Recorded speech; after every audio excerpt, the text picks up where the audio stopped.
And this could be any one of hundreds of neighborhoods in the Halifax area, Truro, northern Nova Scotia, Charlottetown, or eastern PEI. This is some of the damage that was done by the Hurricane Juan. This neighborhood is the Hydrostone area of Halifax. This is a neighborhood that was built from the ashes of another disaster, the Halifax explosion of 1917. And many of these great old trees had stood here for 80 years or more. It took another natural disaster to tear them up. Hurricane Juan rampaged through the Halifax area in the early morning of September 29th, 2003. With the sustained winds at 150 kilometers per hour and gusts even higher, there was loss of life and extensive destruction and damage to property, and of course, thousands of trees. Some of the hundreds of thousands who lost power in the hurricane have asked us to share the story as it was told in the hours during and immediately after Hurricane Juan. What we have for you tonight is a chronological synopsis of the arrival and the impact of Hurricane Juan as it was reported by ATV News. But I've got a tropical disturbance to talk about which could have an effect on our weather by early next week, by Monday, as soon as Monday. And the weekend itself, I got some windy, showery weather in that forecast too. But is that all. The number 15 you mentioned before Yes, we went to break? The number 15. Disturbance? Does it have a name? Not yet. Oh, well, if it becomes a storm, it'll be Juan, Tropical Storm Juan. Okay. It is relatively quiet on the Halifax waterfront at the moment, the proverbial calm before the storm. Although, as you can see, the wave action in the harbor is now picking up, and most of the boats have been moved to more sheltered areas in Bedford Basin. The Navy fleet has been secured as Hurricane Juan blows in from the south. Now live further to the west, it is beginning to rain in Mahone Bay. Nothing like what is going to be happening within about 3 or 4 hours from now. The Mahone Bay area in the western end of the likely landfall zone. And now to the scene at the National Hurricane Center in Dartmouth. The forecasters there have been watching the storm now for several days. We will be going live to the Hurricane Center in just a few minutes. Hurricane Juan has now increased more in its forward speed. Take a look at the satellite right now, and I'll tell you that the latest news from the Hurricane Center is that it is moving towards Halifax at a rate of 46 kilometers per hour, and that is expected to increase as well. I think you can see the wind has really picked up down here on the waterfront, and if it looks quiet on the water, at least, it certainly is. You were mentioning earlier about a number of vessels that have been moved. I spoke with DND at the Navy Dockyard, and they've moved the fleet, repositioned it to get ships like HMCS Preserver out of the way of most of the wind. Let us go live to Peter Boyer, who's program manager at the Hurricane Center. Peter, thanks very much for making a few minutes for us. We very much appreciate it. My pleasure. Let's begin with your latest expectations of the where and the when of the landfall. Looking for landfall just a little bit later than we've been thinking all day, perhaps closer to midnight. We were concerned about it making landfall anywhere from Mahone Bay to just east of Halifax. We're not as concerned about the Mahone Bay area now, more over to St. Margaret's Bay and perhaps as far over as Lawrencetown. We're going out sailing just before the hurricane. This is going to be great. This is going to be so much fun. So windy right now. We ran into people from North Carolina as we were coming into town who have just lived through Hurricane Isabel last week, and they commented, they said, we can't believe nobody's doing anything in this town to get ready for this. I know, and you probably won't. I mean, you'll probably see people leaving stuff out because we've never had anything. And really, you know, I think I'd have to see it to believe it.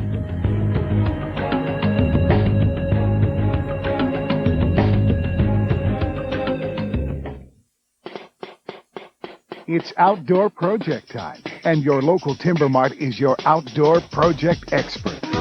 From decks and docks to fences, shelves.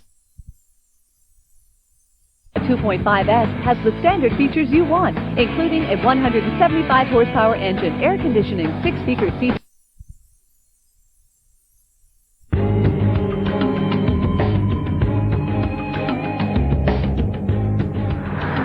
Good evening, everyone. I'm Steve Murphy in the ATV News Center, and for the first time in 40 years, the full force of a hurricane is bearing down on Halifax tonight. 40 years ago, it was Hurricane Jenny. Tonight, it is Hurricane Juan. It's just off the coast now. Landfall expected in the HRM in about a half hour, but in the meantime, there are evacuations being ordered. And in fact, all residents of the low-lying coastal areas in the HRM, those living in areas that would be less than 6 feet above sea level between Sambro and Clam Harbor, are being ordered to leave their homes. And this includes residents of urban and suburban waterfront and harborfront properties in Halifax and Dartmouth. We now have confirmed with the Canadian Hurricane Center that the center is approximately 50 kilometers south of Halifax and is expected to make landfall around the Sambro area. Now, in its motion, that means that it's going to be crossing the moat of Halifax Harbor as well, I would say between 11:30 and midnight, Steve. Thanks very much, Peter Code. Following the track of Hurricane Juan as it approaches the coast of Nova Scotia. It's just off the coast now, and as we indicated, and this is of paramount concern to those people who are affected, obviously, by the evacuation, but if you are living in a low-lying area anywhere between Sambro and Clam Harbor, you are ordered to leave your home and head for a safe shelter, either in another location of your own choosing, or failing that, in one of the fire halls in the urban areas. You may also visit one of the 4 relief centers that have been set up. ATV's Joanne Clancy is live in downtown Halifax. What is the situation where you are, Joe? Hi, Steve. I am live, as you suggest, out on the waterfront, and the wind and rain pelting down. I don't know if you can see behind me here, but there's almost 24 people down on the waterfront with us here tonight. And one of them is actually a man who studies hurricanes. His name is Chris Miller. Chris, what brings you down to the waterfront? Well, this is what I do my research on, so I thought I'd come down and have a look. This is, a once-in-a-decade kind of opportunity, maybe longer. You don't think it seems a little crazy with the wind and the rain and all the evacuation orders to be out tonight? It is a little bit crazy, but with hurricane landing just sort of west of here, it's going to put the waters up really high in Halifax Harbor. So I study storm surges, and this is kind of what I wanted to see, so I decided to come on down. Is there much evidence that people have been heeding the order to evacuate by 11:30? Well, I did talk to emergency measures, and they said that the police were going door to door to the condos, places like Bishop's Landing up and down the waterfront, and asking people to leave voluntarily. Now, I have not seen any evidence of that just yet, but I know actually, that you if are I could showing just jump in, Joe, we are getting now some video evidence collected by one of our electronic news gatherers, a cameraman, people leaving the Bishop's Landing complex. This is a very, very high-rent district on the waterfront in Halifax, and in fact, people are leaving. There's one person with a suitcase and, of course, the proverbial Sobeys bag, so obviously they're planning to be out of their home for at least the night. Peter Millett now joining us live from the Eastern Passage area on the other side. What's the situation there, Peter?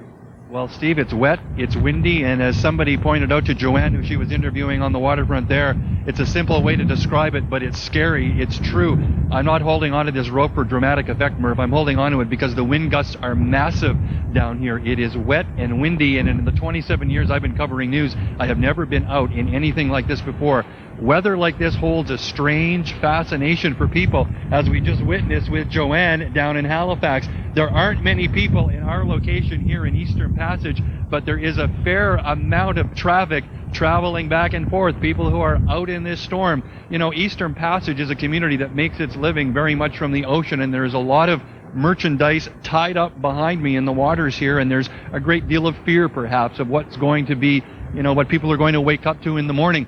I also spent some time just before we went on the air tonight at one of the evacuation centers here out in Eastern Passage in Cal Bay, talking to the chief there, and as we were there, they were rolling in the cots, and I said, geez, you folks are in for a long night. He says, these are for my volunteer firefighters and for the police officers who are in for a long night. At this point, that plan is still being formulated for people here in Eastern Passage. But of course, you're familiar with this area, as many of the viewers are. The big fear is that this water is going to surge and flood the communities and the businesses that are very near to the water. At the same time, it's worth pointing out that in order to get to Eastern Passage, you have to cross the bridges that span Halifax Harbor, and the Bridge Commission is paying very close. Hold on, Steve. You okay, George? The Bridge Commission is paying very close attention to this wind, because if the wind hits 90 miles per hour and it's from the north and the south, then they're going to be closing the McKay Bridge, which is the new bridge, to high-sided traffic. And they're, of course, like everybody else, very concerned with the wind speed, among other things, Steve. Now, Peter, I'm getting a little bit concerned about you and George there. That would be George Reeves who's operating the camera. Peter, behind you, there appears to be a huge, tremendous amount of water right behind you. Are you on a wharf? I think we've lost Peter. But as you can tell, the situation there in Eastern Passage quite dramatic as Hurricane Juan continues to approach the Halifax area. So right now it looks like about another 15 or 20 minutes we'd actually see the eye of the hurricane crossing Sambro, sort of a glancing blow, you might say, to the peninsula, because it'll cross from Sambro across to the Lawrencetown area of the coast. And again, it will track directly across downtown Halifax, downtown Dartmouth on the way up the eastern shore. All right, Peter Coate, thanks very much. And once again, we want to reiterate that there is a state of emergency, a local state of emergency in the Halifax area tonight for evacuations in all of the low-lying coastal areas, all the way up the coast from Sambro through Clam Harbour. This is a live shot from our camera on top Metropolitan Place in Dartmouth. That is the Angus L. MacDonald Bridge.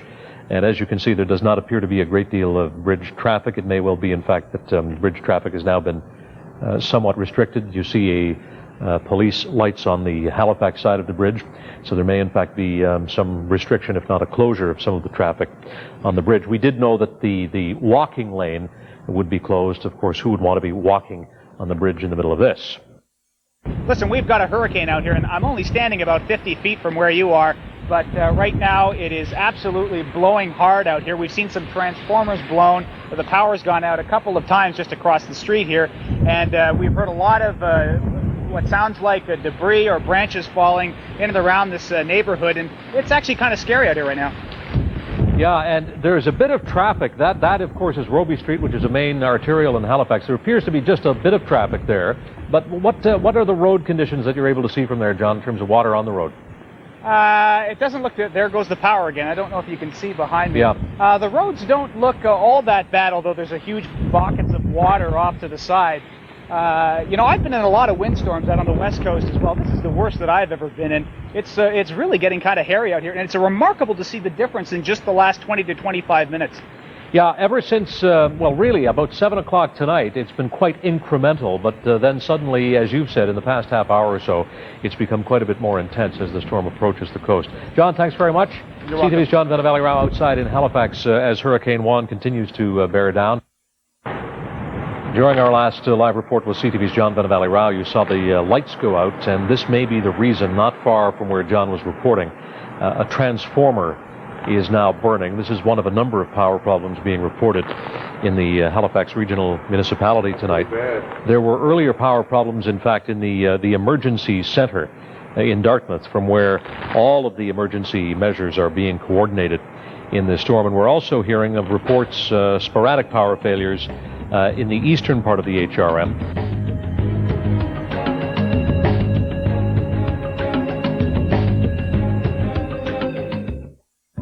Next. Now emerging from a long and dark and dangerous night on mainland Nova Scotia and now Prince Edward Island, where Hurricane Juan is now a tropical storm that's still pounding the island. Much weaker now than it was when it smashed into the Halifax metro area just after 11 o'clock last night. The damage is quite extensive, and at least 2 people have been killed. Power remains out this morning for hundreds of thousands of people, and a local state of emergency in Halifax remains in effect this morning. All of the schools are closed in the Halifax Regional Municipality, in Nova Scotia's Colchester County, Cumberland County, East Hants, and Pictou County. The problem overnight has been threefold. First of all, of course, the wind and the pounding waves and the rain. Water began to surge over docks on the waterfront in Halifax before the brunt of the hurricane last night. And then with the very strong winds, the trees began to fall down. The power went out, and the telephone service has also been interrupted in much of mainland Nova Scotia and Prince Edward Island. The hurricane roared through Halifax, claiming the life of at least one person in the city. A paramedic was killed when a tree fell on the ambulance he was driving. This happened just outside the QE2 Health Sciences Center. Another paramedic was injured in this, although not seriously. There has also been a death reported in Enfield, Nova Scotia, also when a tree fell. Now, for the first time in history, both of the bridges that span Halifax Harbour were closed, and the older of the two, the Angus L. MacDonald Bridge, remains closed at the moment. There is talk about one lane of traffic moving over the new bridge, the A. Murray McKay Bridge. So I want to go now live to Margaret Murphy of the Nova Scotia Power Corporation, who's joining us now. Good morning, Margaret. Good morning. Let's get a picture, if you will, of how many people in the province of Nova Scotia are without electrical service this morning. Well, our crews are out there now assessing that at this moment.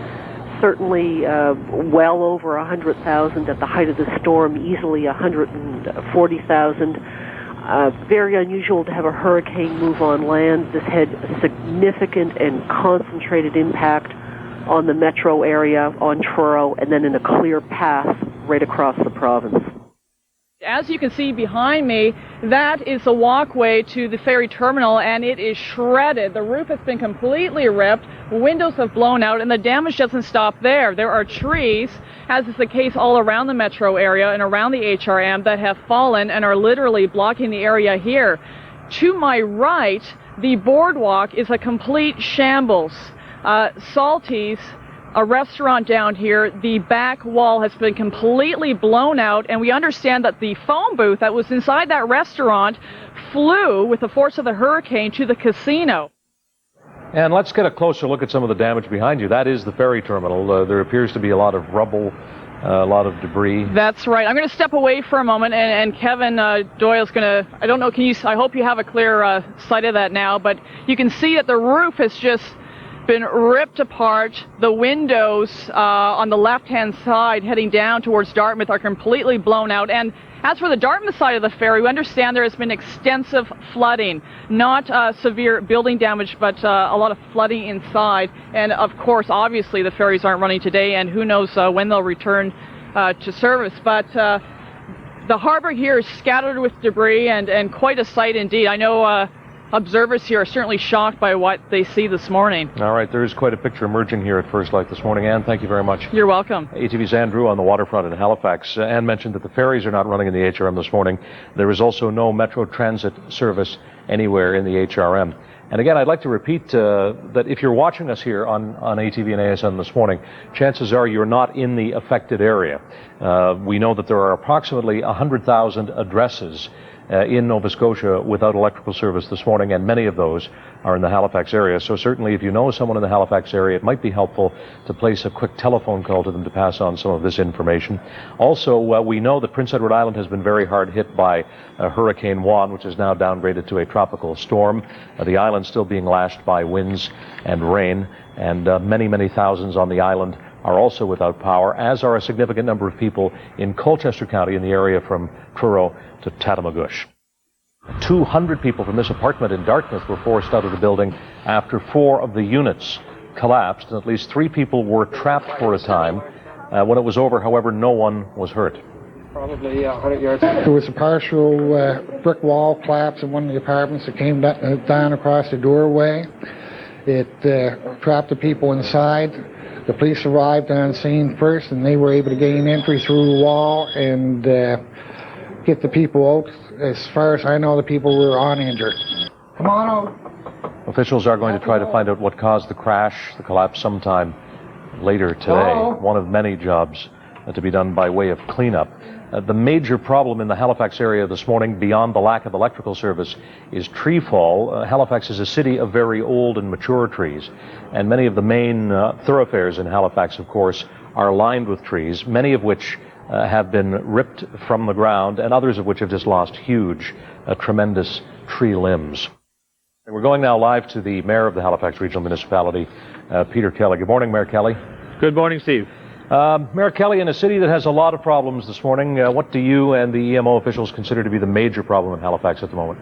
Basically, with the amount of power outages that are going on, with the amount of trees that are down, and with regards to the power lines that are down as well, we're trying to get a handle on to the degree of severity now that it's a daylight, and our crews are in full operations and trying to get things cleaned up as quickly as possible.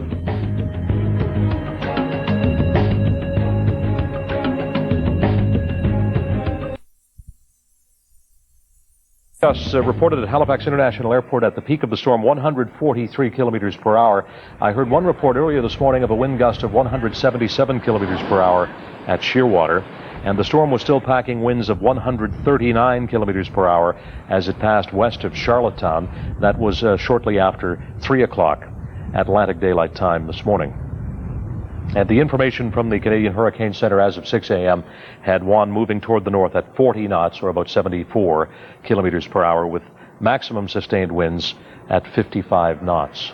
The schools in the HRM are closed this morning, as are schools in East Hants, Cumberland, Colchester, and Pictou County. The problem, of course, has been that many trees have fallen, particularly in the Halifax area. Many of the roads are impassable, and add to that the fact that there is no electrical service in most of the areas you see highlighted on the screen. We are preempting Breakfast Television for our special coverage this morning, but Jason Baxter is out in Halifax this morning, and he is joining us now. Jay? Steve, right now I'm on Willow Street. You can see a lot of people they're certainly not driving to work this morning, but they're walking to work or just coming out to check the damage for themselves. So you can see behind me, really you can't see more than 50 to 100 feet down Willow Street. There are so many trees down. If you look this way, you can see that we have a lot of down power lines and an immense tree that has fallen on top of this home right here. In fact, some of the branches have gone right through an upstairs window there. If you come on over this way, one of the neighbors, Andrew Callahan, is here right now. Andrew, thanks for talking to us. You live in this building behind us? Yeah, this one right here on Willow Street. Yeah. Did you actually hear this tree come down last night? We heard all kinds of trees, branches throughout the night. We lost power at 10:30, and then it was just like every now and then we'd hear a crash and a flash. We'd see a big snap. Figured, power lines going down, transformer or something. But all through the night, heard branches going. Were you worried about your safety at any point? I was worried about my car getting crushed by a tree, but that's about it. But this guy right here, his truck, that's that guy right there, and he missed it by like a foot. Didn't miss it by much. Yeah. Well, thank you very much, Andrew. Let's have a few words with this gentleman right here. Excuse me. Hi, my name's Jason Baxter from ATV. What's your name? Joe Antonowitz. Joe. And this red pickup is yours right here. This is certainly my truck, yes. Are you feeling pretty lucky this morning? Very lucky. Oh yes, I gotta say thanks to God, I guess. Do you live in one of these buildings around here? Yeah, we just live on the corner of Willow and Roby there. So could you hear this tree or other trees coming down through the night? We guess we missed this tree by about a half hour. We were outside around 12:30 and we seen the one down there that got blown over and a bunch up here, but we never seen this one. Nova Scotia Power is fighting a major battle this morning to restore service. Margaret Murphy is on the telephone line with us again this morning. Hi, Margaret. Good morning. Any change in status in terms of the restoration of power now in the wake of the storm? Well, our crews we're focusing our efforts on the metro area. It was the hardest hit, the biggest impact. This is the area of concentration. It's very difficult going out there. The crews are going to have to proceed very cautiously today indeed. Plenty of hazards, but we will over time. This effort will pick up. We are seeing progress. But it is going to take significant resources and significant time. If you're just joining us now, I want to show you the boardwalk down here. This is what we see on this side and also, I guess, to the east of me, but the boardwalk is completely torn up. The patio furniture is in a huge heap, and I took a peek inside the large windows, and it appears like there's beer kegs scattered all inside, and we were told there's seaweed that managed to get in, and Salties, which is at the very end, the walls are completely blown out. We're going now live to Mike Lester, the Executive Director of Nova Scotia's Emergency Measures Organization. Good morning, Mike. Morning, Steve. Let's get the big picture from you this morning. Where are the critical problems in the province of Nova Scotia here just after 8 o'clock? Well, most of it is right here in Metro HRM. It's, of course, as you've mentioned, the power blackout. We're getting some information from outside, but it's just really starting to come in. It's been rather slow overnight, and I think that's due to the fact that most people stayed indoors and are just now getting out in the daylight. It's now pounding rain again in the Halifax area. That is not as a result of Hurricane Juan. In fact, that is another storm system, but it doesn't really matter. It is more rain on top of a huge quantity of rain that's already fallen overnight. And ATV's Jason Baxter is out on the streets of Halifax this morning. Jason? Well, Steve, with first light this morning, it's becoming increasingly obvious that this is going to be a familiar scene across Halifax. We are on Waterloo Street right now, where you can see an enormous tree has come down, just grazed this house across the street, but it's come, if you walk around this way, you can see it and a smaller tree have crashed into the deck and porch area of this home over here. Becky Ty joins me right now. She's one of the neighbors. Becky's place is actually in this greenhouse. She lives, this is her bedroom window up in this area right here. So Becky, can you describe for me what it was like when this enormous tree came crashing down? It was pretty scary. Just like there was just a lot of noise and a lot of wind last night, so it didn't sort of made up for the huge crashing tree. What time did this happen? About midnight. Where were you were you in your room at the time? No, we all sort of huddled downstairs in my living room. So, but one of my friends was actually in my room at the time, and he said he could feel it felt like the whole house. It took off our side of our electrical box, of the side of our house. So that was, that was the biggest noise. Have you talked to any of your neighbors this morning, including people that live in this building here? Yeah, we are friends with those guys. They said they opened their back door and there was literally a tree there. So it's pretty scary. Were you shocked to see the damage when you woke up? No, it was pretty scary last night, so we knew that there was going to be quite a bit of damage done.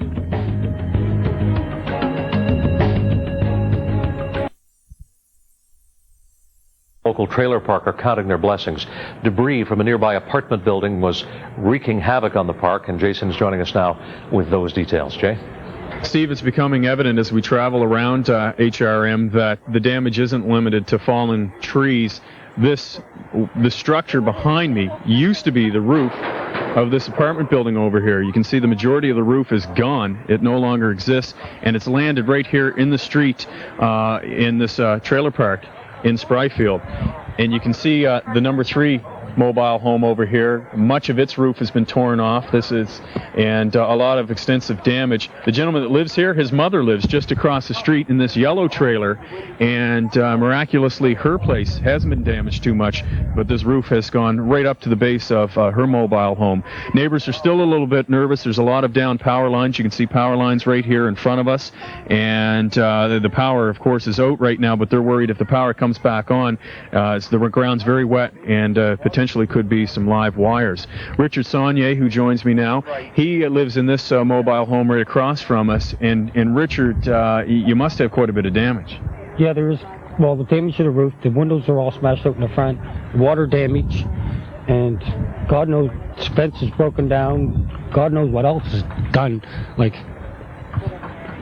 are you going to stay? Still stay there, just put some plastic and stuff up over the windows and stuff. Can you take us through what happened last night, what it sounded like, what it looked like? It was unbelievable. It was so loud, and the crash, but we didn't know what it was because the power was off, and it happened around 12:30, 1:45. But Glenn, he knew, he looked out with the flashlight, and he seen all this. He thought it was his roof, but it was here kind to be the roof off the trailer. I mean, the big apartment building there. But the crash when it hit here was unbelievable. I heard thunder but I never heard anything like that before in my life. What kind of streak of luck do you think it is that it landed in the middle of the street instead of really coming down full weight on one of these mobile homes? It's a godsend. Godsend. You know, look at all these houses, and it flew over these houses. It flew right over them. It had to come off that roof. It's unbelievable. It's just luck. I think luck. No one was hurt. No one was hurt. It's unbelievable. Godsend. A multi-million-dollar replica of the ship Hector made an unscheduled voyage during this storm. This is what is greeting visitors to the Pictou waterfront this morning. High winds have ripped the Hector from its dockside moorings and pushed it about 30 meters toward a waterfront restaurant in Pictou. Along the way, the Hector sheared the top off a smaller vessel from the Pictou Marina.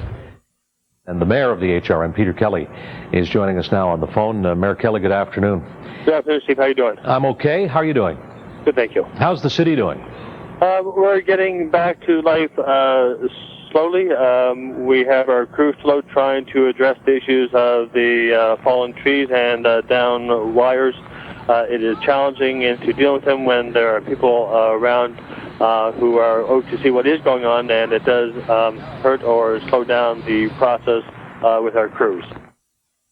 Like virtually all of the coastal and low-lying areas, the waterfront in Halifax has sustained considerable damage in Hurricane Juan. ATV's Andrew is live there now to bring us up to speed. What is the situation on the waterfront there now? Well, Steve, there is hundreds of thousands of dollars of damage. Damage is all along, but probably the saddest story is the one right behind me. This is a colonial schooner. As you can see, it is submerged with the mast sticking out. This was owned by a man by the name of Larry Mahan. He built this vessel 30 years ago, and he actually lived on this vessel, and is completely gone. He is left with nothing. But all along here, you see huge rocks. The pavement in the parking lot nearby is caved in. Kiosks are shattered. Murphy's on the Water, which is a popular restaurant down here, one of its own vessels cut loose yesterday as a result of the hurricane and smashed right into the side of the restaurant. So business owners here are obviously not open for business. They're too busy mopping up today.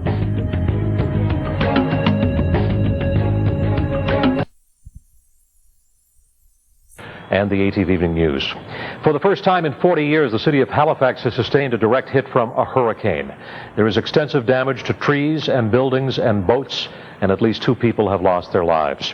Tens of thousands are still without electrical power in both Nova Scotia and Prince Edward Island, where the general election has gone ahead today despite the storm damage.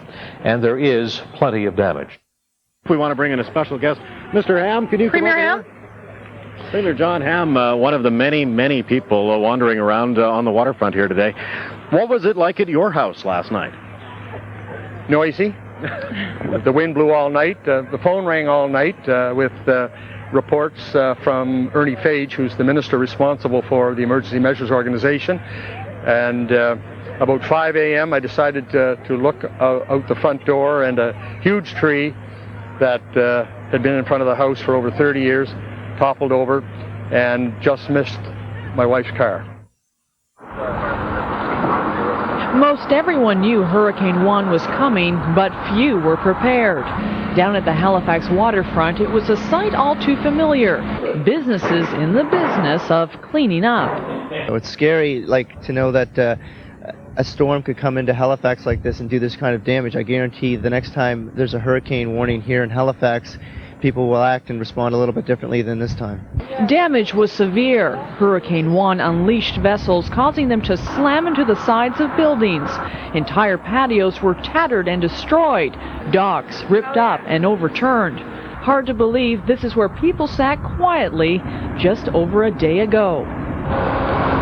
For businessmen like Tom Hayes, it's a day he'll never forget. Well, I've lived through a lot of storms, and I've been at sea through a lot of storms, but this is probably the worst that I've ever seen. Most businesses will recover, but others will not be as fortunate. This is what's left of Larry Mahan's colonial schooner, a vessel he built 30 years ago, a ship he called home. Even the ferry terminals didn't escape the wrath of Juan. Construction crews in Halifax worked tirelessly to repair the torn sidings and shattered windows. Despite the destruction, people seemed drawn to Juan's force. Dozens ventured out of their homes and made their way to the waterfront, hoping to add one for the scrapbook. Hurricane Juan knocked down trees one after another like dominoes. Hundreds of fallen trees littered the streets of Halifax. Tangled power lines crisscrossed roads and sidewalks, leaving homes in the dark and its occupants wondering what hit them. The city was a mess. We'll be weeks and weeks and could be months cleaning up this mess. Hurricane Juan left behind a wake of broken trees, crushed vehicles, and a city in shock. This is Liverpool Street in the west side of Halifax. Once a shady street lined with ancient maple trees, today it looks more like a war zone. The sidewalks are buckled, trees uprooted. The landscape has changed forever. And I heard screaming, so I ran upstairs, and I saw the trees sticking out of the wall. That's right. And at home, folks, I don't know if you can see this, but there's actually a tree that's come through what seems to be a linen closet here, and also into these bedrooms. Trees have come in through the ceilings. I'm not sure if you can get a good look at that, but up in that corner there, and also across the hall into this other bedroom here, more trees. And there's, it looks like what maybe flooding in your basement now, starting to flood, right? Hurricane Juan was random and chaotic in its destruction, but no blow was more keenly felt in the city of trees than this. But it's still not very good. No. Halifax's historic and beautiful public gardens, widely regarded as the heart of the city, ripped out last night faster than a heartbeat. Trees that took a century to grow toppled like a deck of cards. I'd never seen anything like it before in my life. Steve Nelson is one of over 100,000 people without power today. Some has been restored in the downtown core, but it's limited. Emergency workers now hampered, they say, by floods of people on the streets. Hold on. There are no trains between Halifax and Truro. If the tracks aren't flooded, then they're blocked, like this one. There is so much damage, crews can't get to all of it. So it's street by street, pole by pole. And just now, word that 200 military personnel are on their way to assist in the cleanup. People are aware that Nova Scotia was very hard hit and are responding appropriately. Halifax remains in a state of emergency. There are long lineups for gas at the few stations that have their own power. Schools are closed, as are most businesses. Non-essential workers are staying home. We have a possibility of live wires hanging across the road on the Hurricane Road right now. Juan has claimed 4 lives, 2 at sea, and 2 fatalities from falling trees, including paramedic John Rossiter. Emergency workers say keeping people safe over these next few critical days is their number one concern. The losses at this point, they say, simply too great to tally. Officials say they won't know that for at least another week. We're in Fairview now at Mandeville Court at a building that, really didn't make it through the evening. As you can see, there's debris, and it's a horrible sight. The building was evacuated this morning, and one of the evacuees is joining us right now. His name is Dave Barkhouse. Dave, my gosh, what kind of a night did you have? It was a scary night. I was talking on the phone with a few friends, and it was about 12 o'clock or so, and I noticed the tree had gone, and I said, "Oh my God, the tree's gone!" And then it sounded like you mean you could see it through your window and it wasn't there anymore? Right there, and it wasn't there. And then it sounded like a freight train going through the apartment. And I said, "I think our roof is coming off. I'll give you a call back." So I came down to the lobby, and the tenants were all in the lobby gathering. And the lobby, by the way, is behind all of this. All of this, yeah. And they had said, I was talking to some friends on the 3rd floor, and they had said the roof was blowing off. And when we looked out the window, we could see this. And at that point, well, we knew we were in trouble. ATV's Alex Vass is joining us now live in Charlottetown, where the damage appears to be quite significant as well. Alex? That's right, Steve. Hurricane Juan cut a swath through Prince Edward Island, starting in Charlottetown, moving northward towards the Cavendish-Rustico area. As a result, power knocked out to most of Prince Edward Island, 2/3 of it last night. It's slowly coming back, but Maritime Electric says it could take some time. But the first place hit, the Charlottetown waterfront. The Charlottetown Yacht Club was the first to feel the force of Hurricane Juan. Any hopes of it diminishing as it crossed Nova Scotia were for naught. 139 kilometer-an-hour winds battered the marina. As many as 27 boats were pushed into a small area overnight. So there's 4 or 5 boats that sank for sure, and there's different degrees of damage done to the boats that did not sink. You know, all the whole marina is going to have to be rebuilt almost. You know, we'll salvage what fingers and docks we can, but other than that, you know, there's a lot that's probably going to be beyond repairable and have to be replaced. About 30 boat owners were able to get their vessels out of the water before the storm hit. This has damaged many long-time sailors say they've never seen in Charlottetown Harbor. Just blocks away from the yacht club, the cleanup of a favorite downtown park is well underway. Nearly every tree was uprooted, some just missing homes across the street. Very sad. We used to come here to play all the time. I think it's just absolutely heartbreaking. It really is. This is, for the people in this neighborhood, this is tragic. The cleanup will take days. Trees are down all across Charlottetown.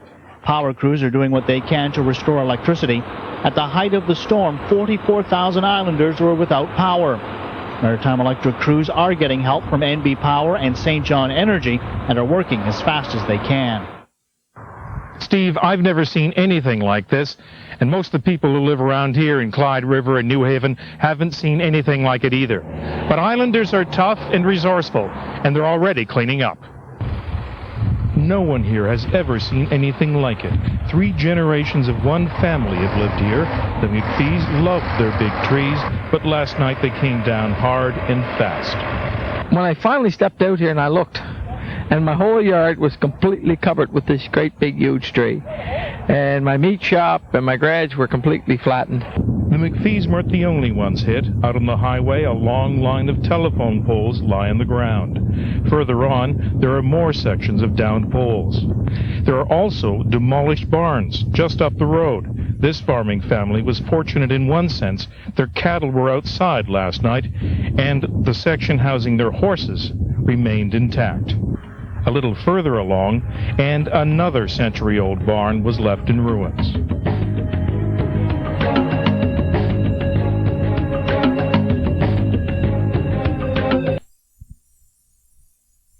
Scenes like this, which can be found all over. But there is simple truth in certain of the cliches. The worst really does often bring out the best in people. People do reach out and help each other in times of trouble. And, of course, the people in emergency and public service really do their best. And finally, Hurricane Juan is a powerful and sobering reminder of the awesome and unpredictable nature of the North Atlantic, which has always shaped our lives here in Atlantic Canada.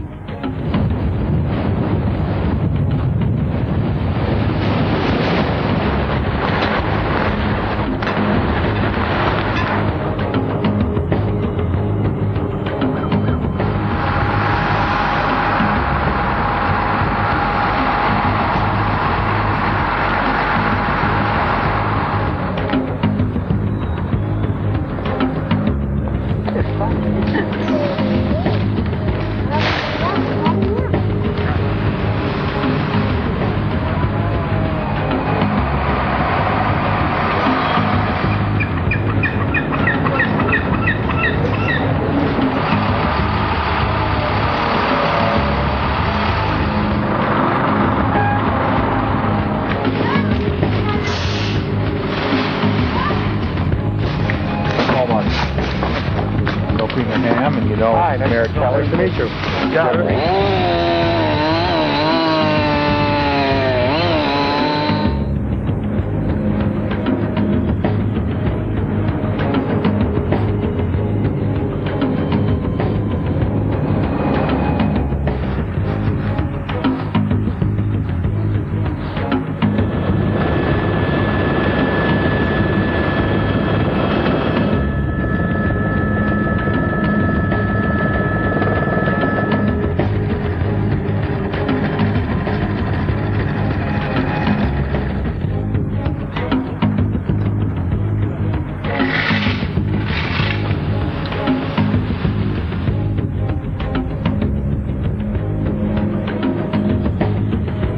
I can't believe how good they've all been.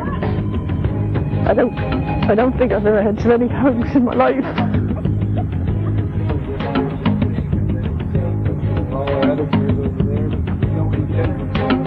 Yeah, all those back together.